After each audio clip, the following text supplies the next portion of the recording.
Welcome everyone to episode 412 of Just Joshing. I kind of hope you guys enjoyed the last surprise in episode 411. I kind of want to thank Brian Tan before I get into everything here, the business here, but that was a fun little episode. Now we're back to normal, or kind of normal. Welcome to episode 412. My guest, part one of the two-part conversation with Virginia Carraway Stark. Virginia did a really cool reading of her work.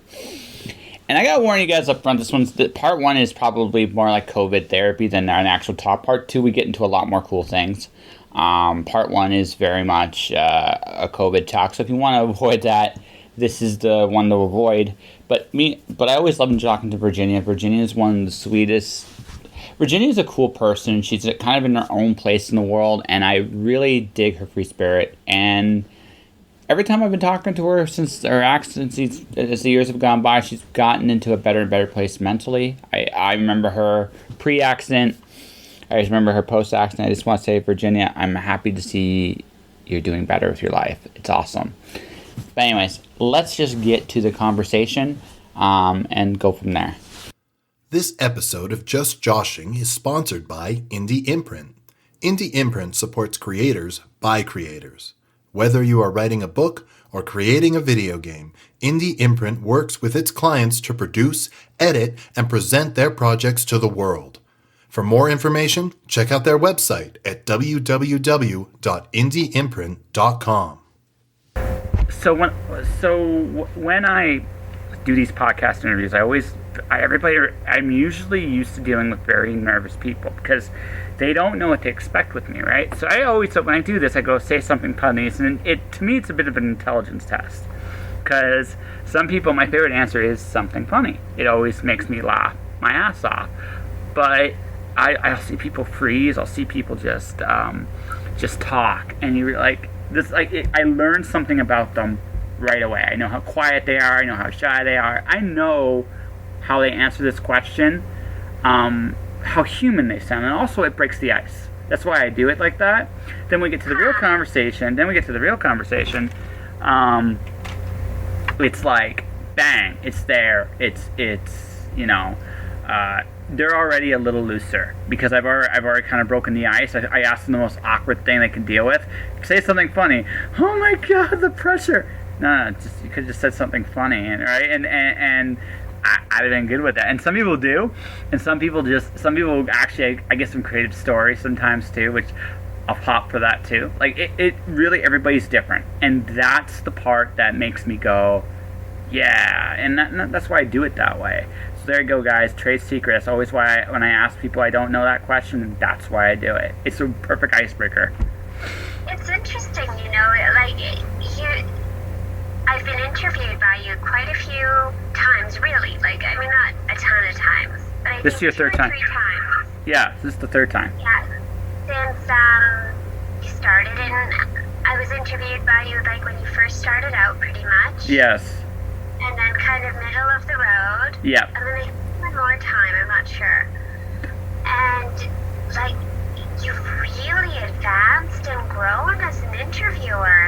You've really cultivated your style and learned to read people and developed it.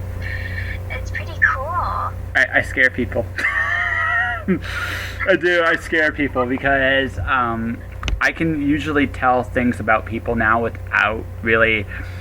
So I try to get my cousin to come on the podcast. She wrote a political book. And she goes, so what are you going to talk about? I will mix it up as I go. And I could feel it on her side of the screen because it was like, oh my God, he doesn't know what he's doing. No, I know what I'm doing. I have complete confidence I can get a conversation out of you.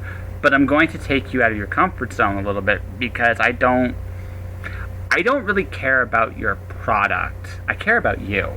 Because I figure I'll get the better interview if I worry more about you than your product. That doesn't mean I won't talk. She wrote a story about how her book's about how Trump uses demagogues to manipulate people, which means we could talk about some really cool stuff like George Orwell. We could talk about some famous propaganda machines and how they work and what Trump uses that works. And I would love to have had that conversation about Trump's greatest strength, actually, which is that he's really good on playing the media. He's great at it. He creates a Howard Stern effect with people, I find, which is hilarious. Howard Stern people that like him listen to him for about 45 minutes. People that hate him listen to him for twice as long. And I recognized, like, I understood, like, the reason Trump does what he does is because he understands that people respond more, by and large, to what they hate than what they love. It's a very interesting dynamic he's feeding off of. But it works because I can look on my Facebook feed and I can see people re-quoting Trump that hate him. And what they... Well, yeah, because well, they're like, oh my God, he's an idiot. But he's not that... But if you really sit there and think about it, he's not stupid. He's playing people, and people are advertising his message for them. I actually thought, right, it's not, like, his strategy's not stupid. It just, he understands, he lies all the time, he lies so much, lie detector just gives up. Like, just, damn it, I'm done. Right, he's so good at that. Well, he outrages people. He doesn't, he stirs your heart and mind to the point where it is the opposite of love. Yeah, well, I just feel like he lizard brains it. That's what he does. Like, he hits the lizard brain in people. That basic, I hate this guy or I love this guy, depending upon where you sit. But the thing is, it's the people that hate him that actually feed him more than the people that love him. The only true way to fight that guy is indifference. But that's not what people do. I'm sorry, but I would have loved to have that conversation with her, and I would have gone there. But she wasn't comfortable with it because I wouldn't have done a formal question. I would have just done a chat like what we're having here, right? People like being prepared to what they. I don't do that. I hate those interviews because they don't feel real. I never prepare for interviews. Yeah. No. I've never prepared for an interview ever. Yeah, exactly. It's just kind of go. Let's go with it and have fun, all right? That's pretty much it. That's why we'd be like, hey, you want to do this now? I'm like, sure. Do it. Yeah, let's go. Let's rock and roll, right? But I mean, but. You want to read something? I'm like, yeah, I've always got something. Let me see what's my newest thing coming up. Yeah, exactly. Yeah, it works for me. Yes, that's the other thing. So that's just how my inner style has evolved. I can look at someone and get a conversation on just about anybody, and I'm confident enough that I can do that. And it's not hard for me, right? It's not, because it's just something I'm practicing. The other thing too, a lot of people that get to a certain point have certain similar qualities, I've noticed, and I look for that. And it's funny because I just did the 400th episode, which is about what I've learned with freelancing so far. That came about because I had to fire somebody, and you mentioned you. Yeah, was that the first time you ever fired someone? Well, no, it's not the first time. Well, as a freelancer, yes. Not as a client, I've done it. It sucks both ways, but it doesn't matter when you do it. It sucks. But well, it's like breaking up with someone. Like it's like getting divorced or like. Well, the thing about it was, I believe people's actions. Like, I truly believe, like, I've learned this is a very valuable lesson I've learned with people. I will look at what you do. Not necessarily what you say, but what you do. And I will believe what you do every single time. Right? Maybe the first time, like, we all make mistakes, but you do it. I see enough things, I see a pattern. And once I see that pattern, I can already tell certain things. I made some mistakes, too, with this. And one of them I actually talk about in the 400th episode is I should charge more seriously for my time. I feel some of the issues would have been avoided if I had done that. But I just watched, it wasn't one thing, there was just a bunch of little things that just to me added up like, this isn't gonna work. And I don't mind failing. What I mind is, okay, am I doing everything I know how to do? And am I still getting... If I do everything I know how to do and I lose, I can live with that. But if I do if I don't, let's say I don't do absolutely everything, I hold back because of fear or I'm distracted or I don't have the priorities where I need to be. Yeah. Well, then I'm fucking myself, right? And right, that's what I'm doing. Like, there's not I'm costing myself before I even begin. And I was seeing those patterns, and I was explaining this to my sister. So she goes to me, and I talked about that. I talked about like the mentality of a freelancer, she's like, you need to put this out there for people to listen to, because this would be a really good episode of. And I thought, well, 400's coming up. That's a cool like little milestone episode. I wouldn't do these as a regular deal, but as a one of 30 minutes, I just talk about, as a client, what I look for. Like, when I look for a freelancer, what do I look for?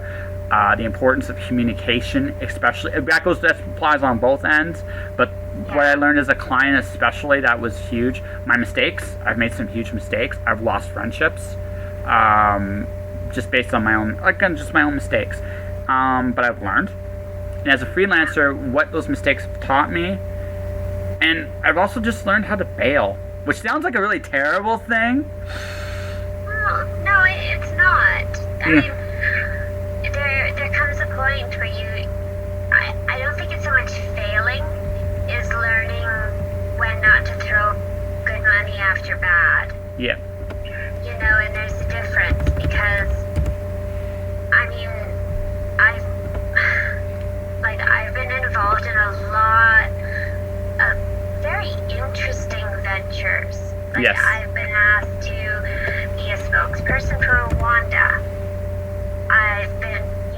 That's cool. And it's an open offer. So, like, if I ever want to go to Rwanda and hang out with, that's awesome. A bunch of gorillas and stuff, that's open. Go hang out. That's cool. That is cool. Yeah. Do I want to do that? I don't know. That's a very strong political statement I'm making. So I need to think about that. But acting is something that was something I decided to fail at, because there's very strong comments made about your physical appearance, about being a mouthpiece, about not having your own words, and I didn't like that. No, I can see why you wouldn't like that part. The first part, I think you just punch people eventually. Like, you just be like, here, okay, I appreciate what you're saying, but this sounds like harassment. Bang. Right? And that... Yeah, I mean, I really, really, really don't like people who come after me about my boobs. Who are like, your boobs are all over the place, man. It's like, my boobs are gonna do what they do. They're part of my body. They do what they do. It's like... I mean, that's like some guys would kill for that. But I mean, some guys would kill for that. Well, I will tell you honestly, it's mostly women. Really? Yes. Really? It is mostly women. It happened to me in acting school, and I will tell you, it happened to me recently. I was doing a Canada Day kind of live stream thing for COVID-19. I was wearing like a hoop skirt, and I'd been dressing quite demurely. Like, I hadn't worn a dress this low cut for a while, and it was about as low cut as this top right now that I'm wearing. Not really that low cut, but because of the way I'm shaped, this one woman decided that I was just like all out there in people's faces, and I had like a selfie stick sort of thing going on, and I was going around doing businesses, talking to them and stuff, and she was like, "You're all over the place, blah blah blah." And she freaked out at me in public, in a store, in her store, and I was shocked. No, it sounds like envy. It actually sounds a little envious. I've always I look at, okay, I do like boobs, but the thing is, I also know this too.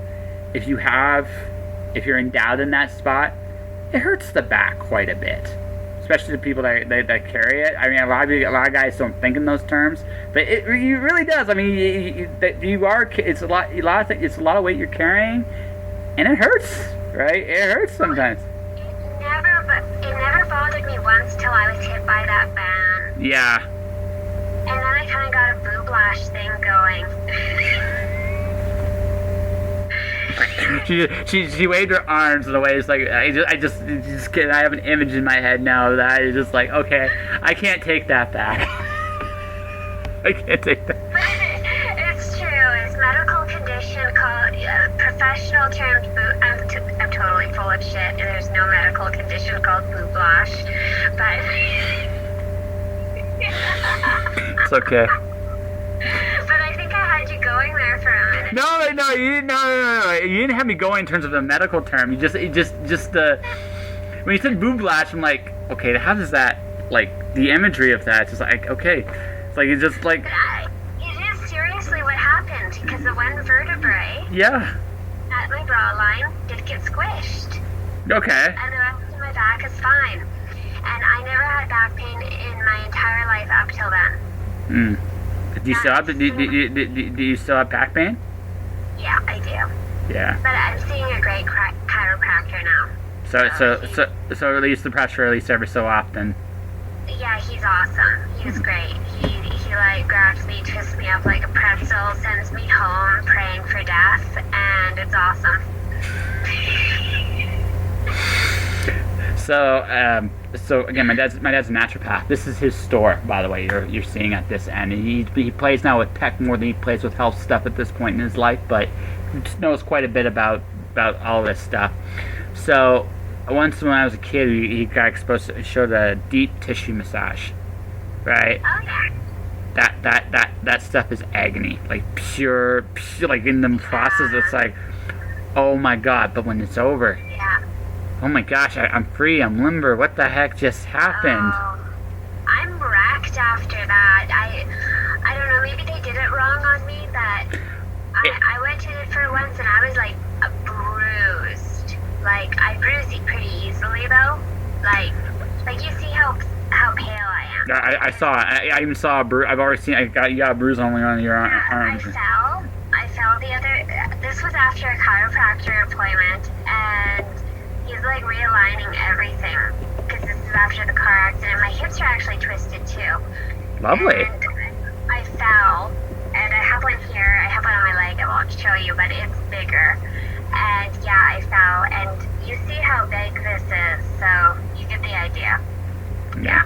People who can't watch this are going to be like, what are they talking about? You're going to have to show this one on video, man. No. See, here's the deal. First off, I'm going to leave the image of boob-lash permanently in their head. They can already imagine this. Like I had to imagine this. And it's going to be just... That's right. They're going to imagine this. And they're going to wonder, what the hell were we talking? Like, what was the imagery there? Because here's the best part. Like truthfully, the best part about this is, see, I get this. This is one of the benefits of being interviewing people on Zoom. I get to see them, and they in turn. So I get the benefit of meeting people for the most part. It's strange. Like the other part is too. I got to talk to Christina Z not too long ago, and then when we did the Zoom interview, she kept the image really blank. In all fairness, and probably a very pretty woman, I probably would have been distracted for a good minute or two before my brain would have just clicked back in. Oh yeah, I'm doing an interview, but yeah, some people get really shy. Some people are like, but again, there's some people that's like, hey, let's just talk about everything, show everything, do it. Like, cool, like I'm in. Like, right. It's just like So I realized this about 200 episodes into this. I can't believe I can say that. People trust me, and I take that very seriously. It's the one thing I actually I keep like very, very much in my head.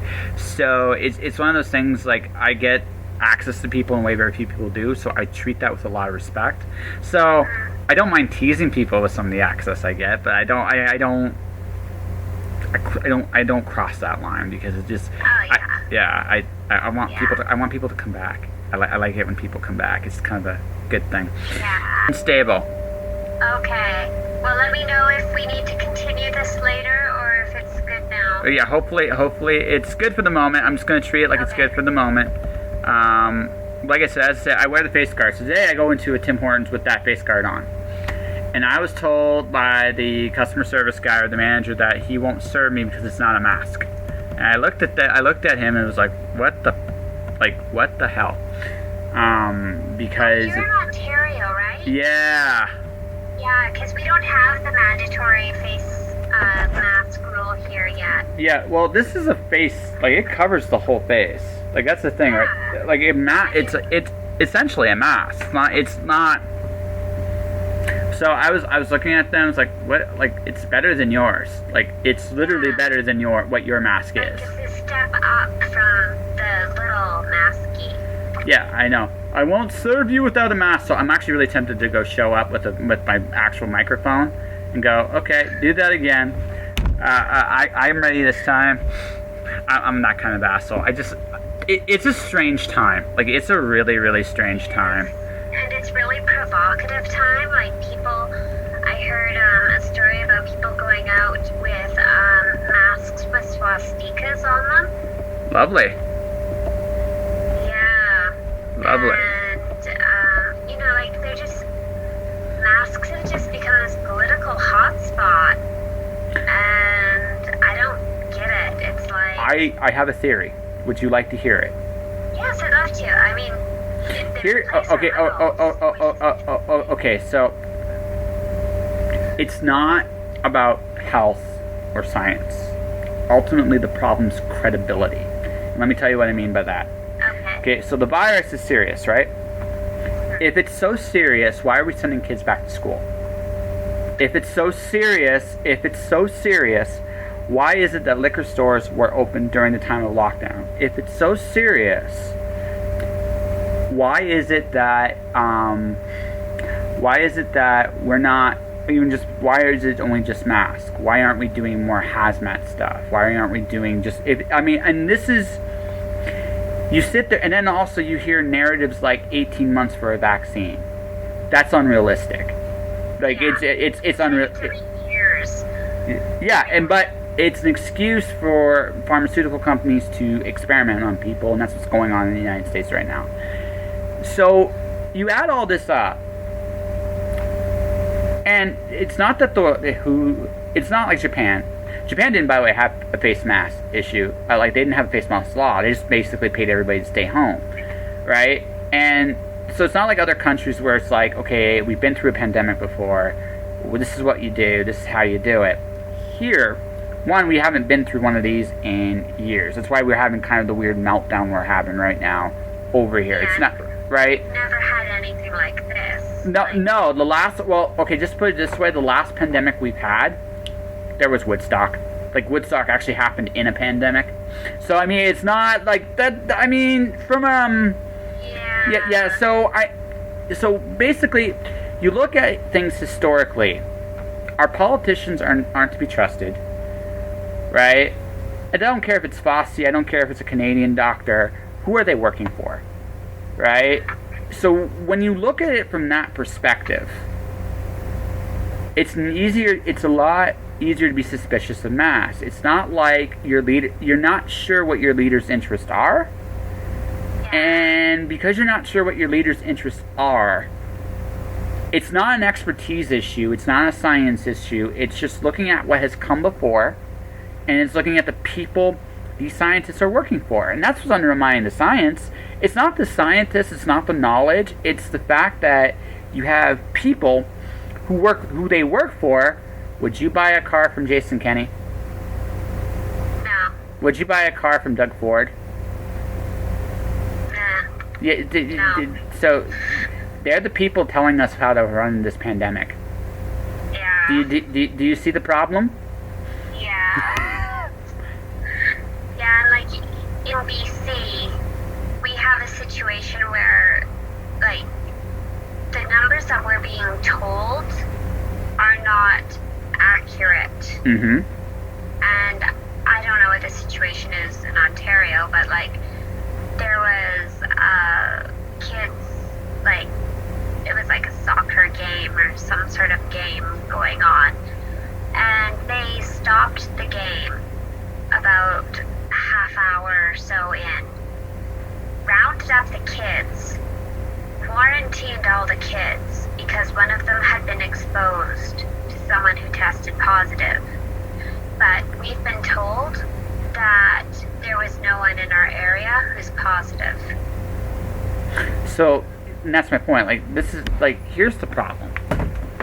Okay? It's like we're told we're safe. And then we're we're like, well, you're not safe. We're taking your kids away. We're doing all these things. We're not telling you what we're doing. And then 3 days later, we're told what happened and why all the kids were rounded up. So that's my point. You don't have a transparent. You don't have transparency.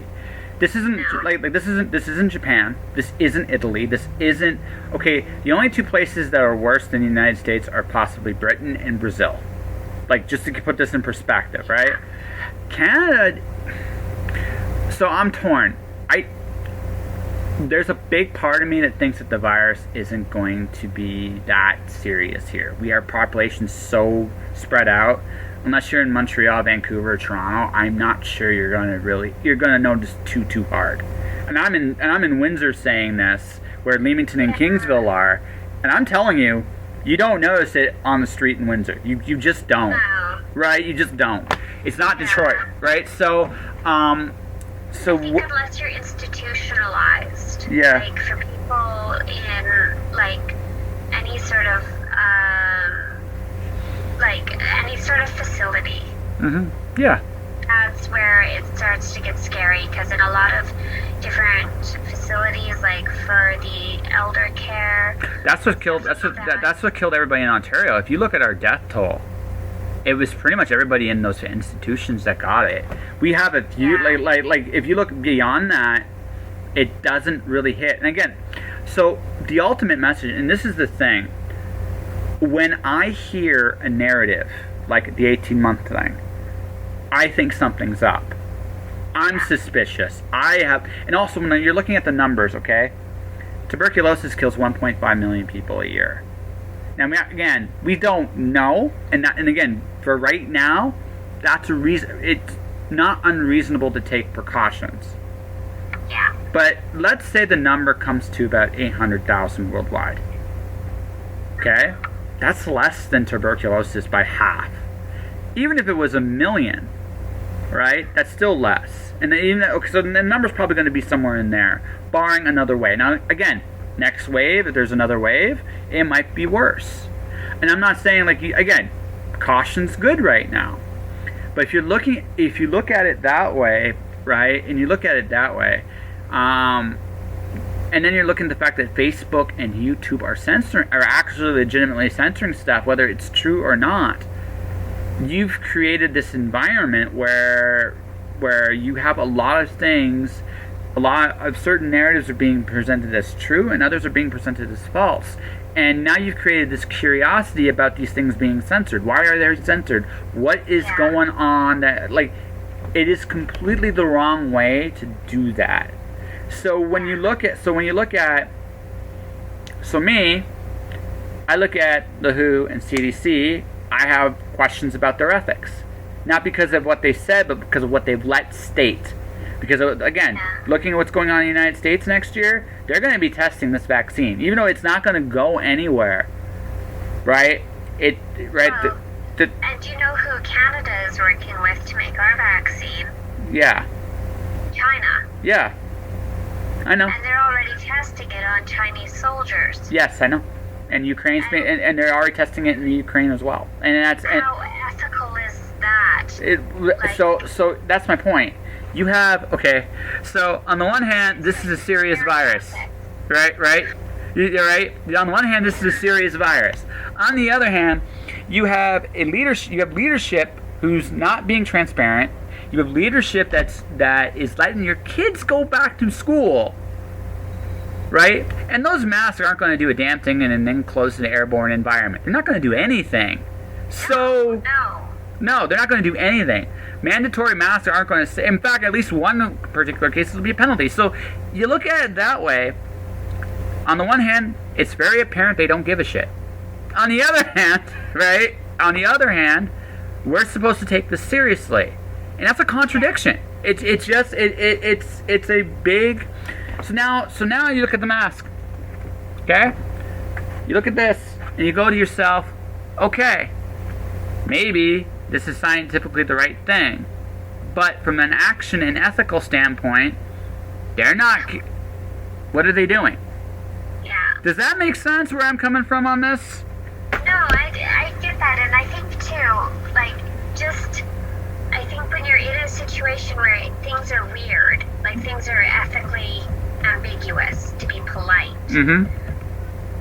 the feeling of having something cover your mouth and suppress you, and it feels like something is binding you because it goes around your ears. Yes. It's a feeling that's very visceral, like you're being abducted. Uh-huh. And I think it's a very, very much a subconscious reaction that people are having. Yeah. And, you know, maybe people don't ever even know what it is. It's just they put it on, and it's a panic response. Yes. You know, that might be described as claustrophobia. And some people, I know some people that's definitely the case. Some, like I said, if you're from another country that's been through a pandemic before, you don't have that reaction because you were. I mean, yeah. Okay, I'm not going to say China isn't about, like, China's definitely not exactly an ethical place. But when you look at somewhere like India or Pakistan, or you look at Italy, you look at Japan, you look at Sweden even. Hey, say what you will about what they did or didn't do. They're consistent. There's a consistency in everybody's behavior. And if you see a consistent behavior pattern, you're going to be more inclined to trust them. You look at New Zealand. They were very consistent. Yeah. That was the thing. There was a consistency with what was going on. So when if the thing is, our leadership has not been consistent in Canada even. In Canada, it hasn't been consistent at all. In the United States, it's worse. So I can't blame anybody. I can't blame anybody on any side to stand on this, because what do you do? This is why I've been very consistent about this on my Facebook, is that people don't pay attention to history, right? Yeah. And two, ethics trumps science. It doesn't matter if you're knowledgeably right. If you have no ethical code, I shouldn't trust you. And that's kind of where we're at on that.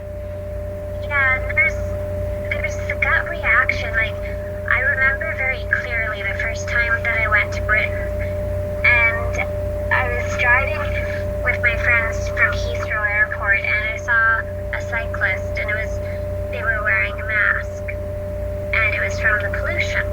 Mm-hmm.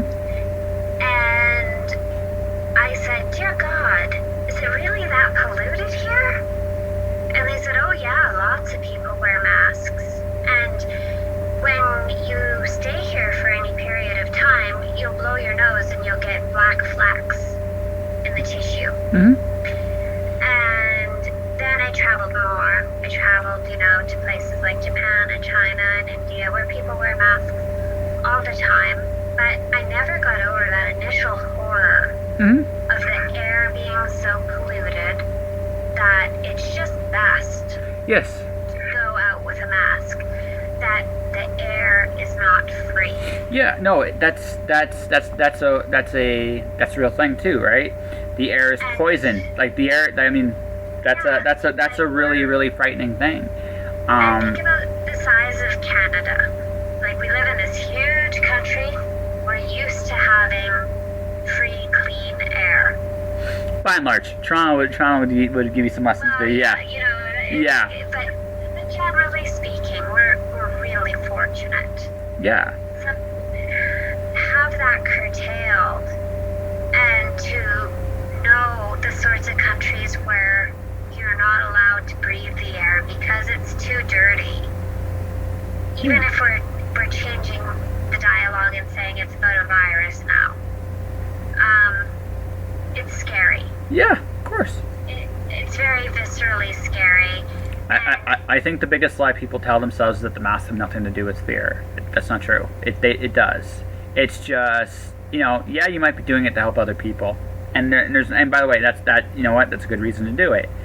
But there's fear. I mean, fear is a big part of why we're doing this. And to say and I'd be less than honest if I said it any other way. I think just looking at this from the point of view of ethics and even history, right? Yeah. Like I said, the United States, the history of pandemic, they've had Woodstock at the last one. Reagan ignored AIDS. So I mean, once you're, I didn't really realize that about Woodstock. yeah, most people don't. Yeah, Yeah. So I mean, so when you see it from that perspective, you can't be surprised at what you're seeing down there. No, and like it's interesting because like in terms of things,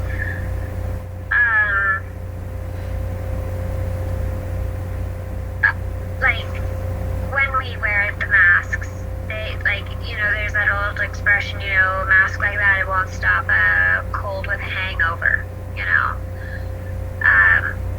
like they really don't do much. They're just kind of to keep the direct breath from going into like open wounds. Yes. And stuff like that, and that's like really the only reason surgeons and stuff wear them. Yeah. Well, okay, so it gets trickier because you look at the details. Yeah. Well, no. So if you look at the details, there's 3 kinds of mask, right? There's the cloth mask, which doesn't do much. There's the N95 filtration mask, and then there's the N95 surgical mask, right? Surgical mask is designed for a sterile environment, which means that they don't last long in the real world. No. The filtration mask, here's the thing about that one: if you have the virus, you spread it faster because the way it's designed. You're designed to breathe. And the cloth mask, meh. I'm sure this will piss some people off when they listen to this, but it's the truth. Look up like if you look at the details of these masks, they're cheap. I mean, that's the other thing about them is they're cheap. And again, it adds to the narrative I put on here about the fact that your government doesn't care. Because if, again, looking back on just some of the things that you're seeing and watching and observing, they're putting kids to school when they really shouldn't be this right now. They should pretty much, I think what they should do, honestly, is they should pay the parents and the teachers to stay home. Because if you did that... They're paying people, like, they've stopped, like, I can't remember the number of people, but it's a ridiculous amount that, as of the 1st, are being evicted in America. Yeah. Like, because they've stopped, I think it's called, like, PPP in America. Yeah, their stimulus package runs out. They haven't, unless they come up with something new. And, I mean, they might, but they haven't passed anything yet. I don't think they will. It's the other thing most people forget about the United States, they didn't actually shut down during lockdown. They didn't actually do it. 10 states stayed open. Actually, ironically, 3 of those states have been perfectly fine the whole time. There's no population there, so they're the farmland. They just did their thing. Nobody got hurt. But the thing about that is, they don't shut down. They never have. And they won't. They won't. No matter who's in office, no matter who's in charge, they won't do it. And this is how again, looking at their history, Reagan ignored HIV. Nixon avoided that flu pandemic of 68, 69. He ignored it. So, where they're going to go just based on where they've been. And so I'm not surprised anymore. Now I know I sound really, really depressing a little bit, but I'm just waiting. I'm just waiting for things to. I just see the way I see it is things are.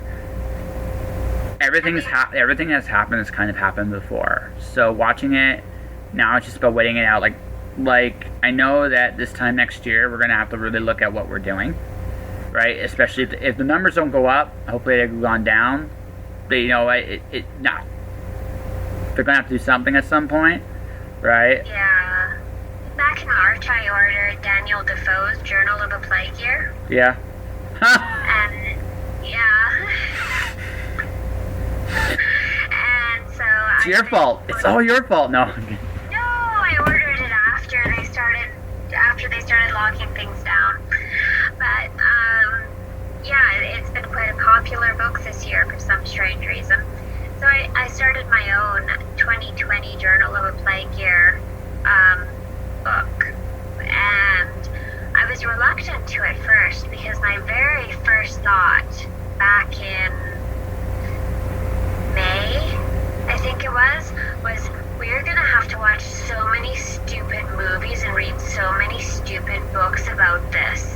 And I spent about 3 weeks being really pissed off, thinking about all the stupid movies and books we were going to have to read about this and watch about this, and just being like, because, you know, like, can you imagine just like all the crap spin-offs we're going to have to watch in about 5 years? I'm not.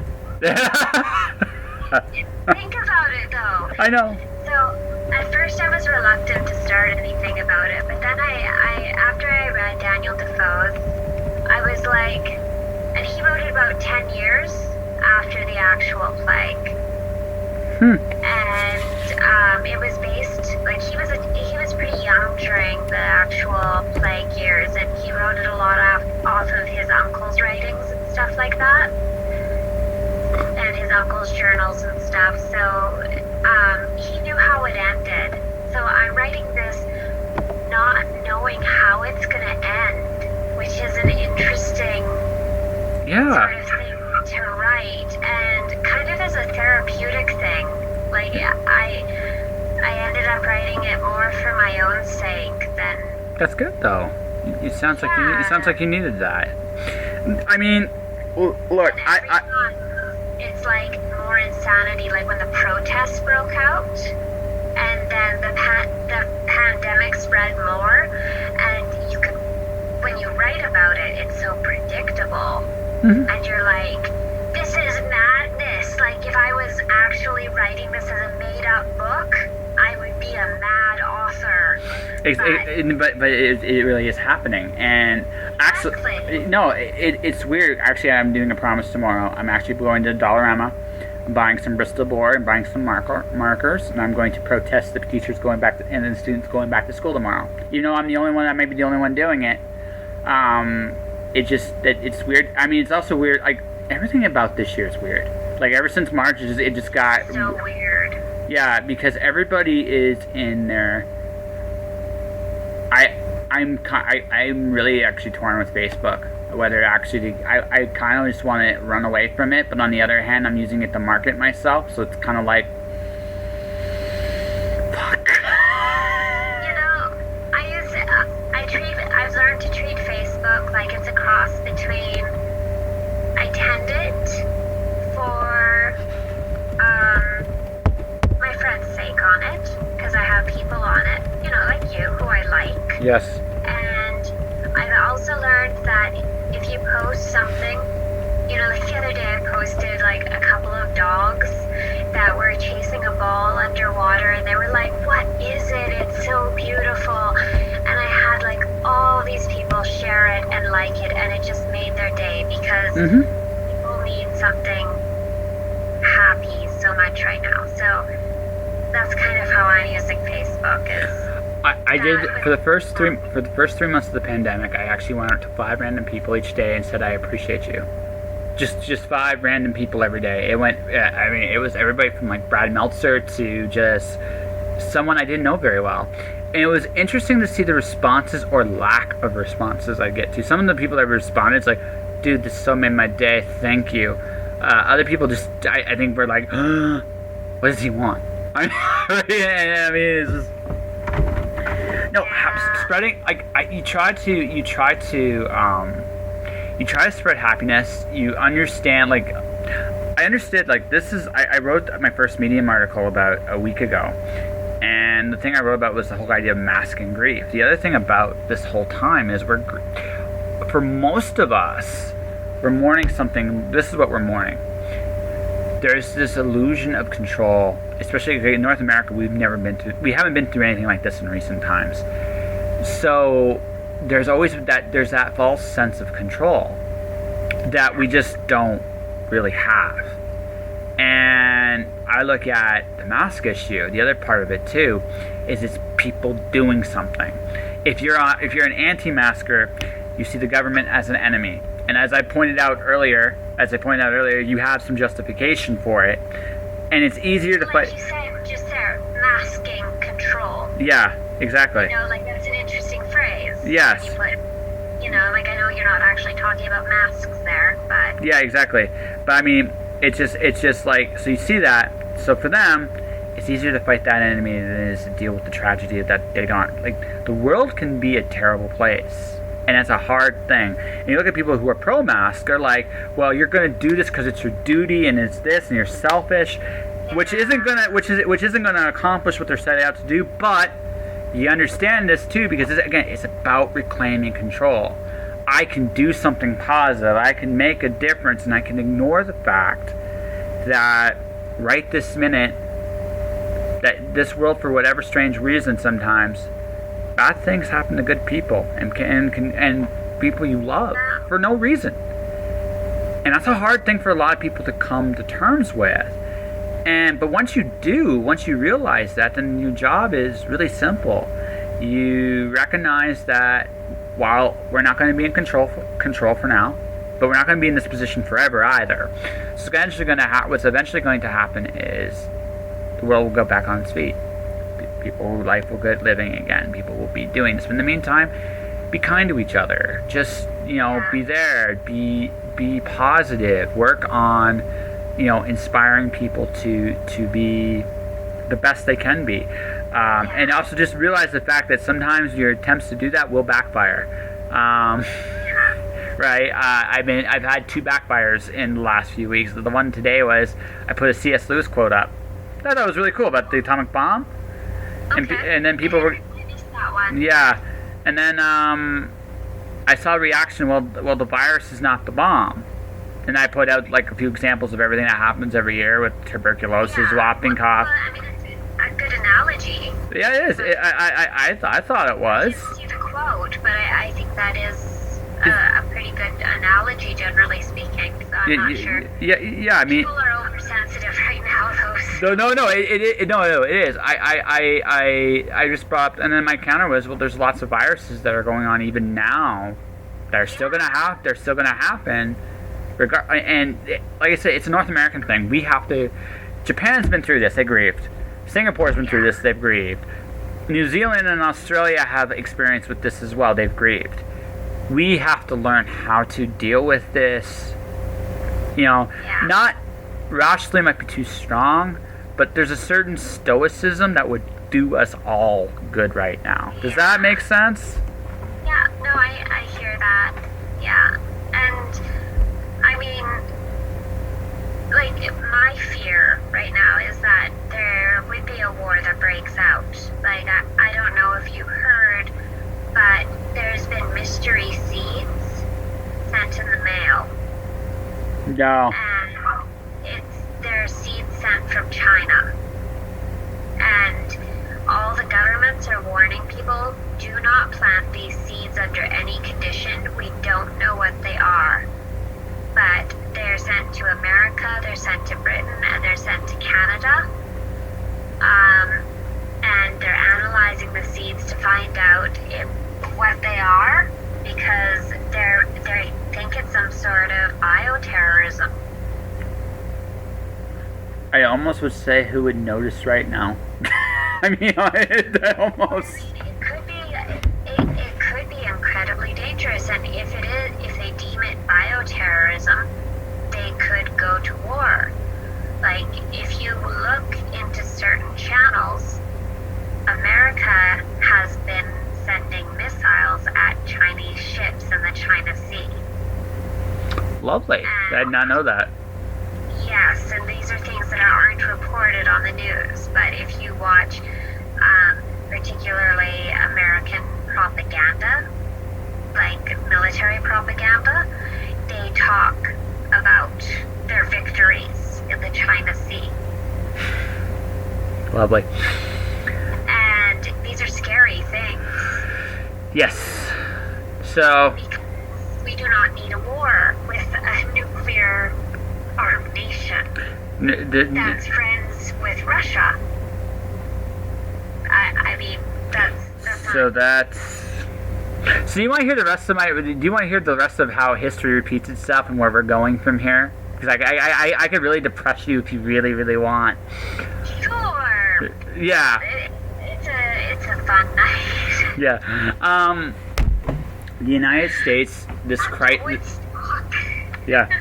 God, sorry, we'll get to something happier after this. But, I mean, the United States right now this is the third time they've been in this position in the last 50 years.